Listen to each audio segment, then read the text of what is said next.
पंढरपूरमध्ये कुंकाचा कारखाना आहे आणि जे कुंकू विक्री करतायत ते ओनर माझ्यासोबत आहेत। जाणून घेण्याचा प्रयत्न करतो। गर्दी तर मोठ्या प्रमाणामध्ये आहे, ते बोलतील का हेही पाहणं तेवढंच महत्त्वाचं ठरणार आहे।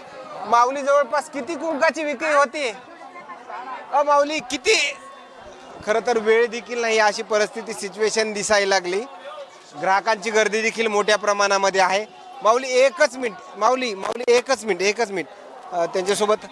दादा किती कुंकाची विक्री होती प्रति दिवसाला? सांगू शकणार नाही, तसं काय सांगू शकणार नाही। तरी एक जवळपास दिवसाला 5,000 विक्री होते।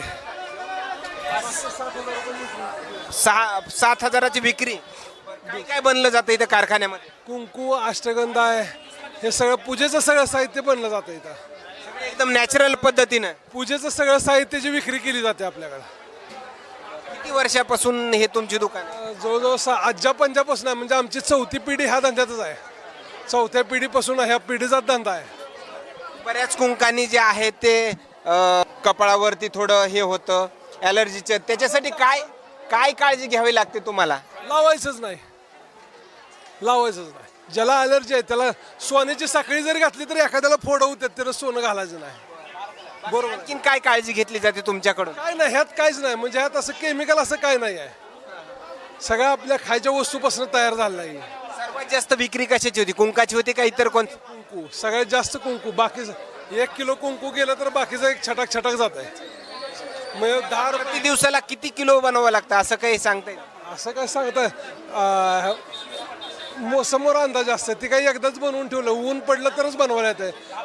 दिवसाला एक 200-300 किलो माल तयार केला जातो, पण ऊन पडलं पाहिजे। आणि हे काम मार्च आणि चैत्र पाडव्याच्या वेळेसच असते फक्त। जवळपास किती कामगार तुमच्याकडे काम करतात? आमच्याकडे आता सध्या तर 2च आहेत। हो, विक्री करण्यापर्यंत किती कामगार आहेत? विक्री करण्यापुरता एक 7-8 जण असतात, कारण परत नाही 2-3 दिवसच फक्त।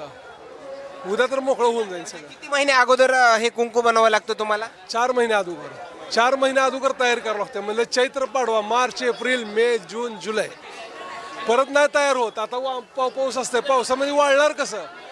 कारण ह्याला मशीन नाही वाळवायला, आपण ह्याला नॅचरल पद्धतीने उन्हामध्येच वाळवतो आपण। कशाचा वापर करावा लागतो कुंकू? हळदीपासून तयार होतंय, मक्यापासून तयार होतंय, साबुदाण्यापासून तयार होतंय।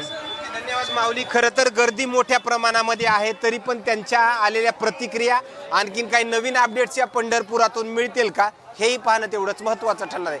कॅमेरामॅन शुभम आर्वीकर सोबत सचिन मुंडे, सूरज मीडिया, पंढरपूर।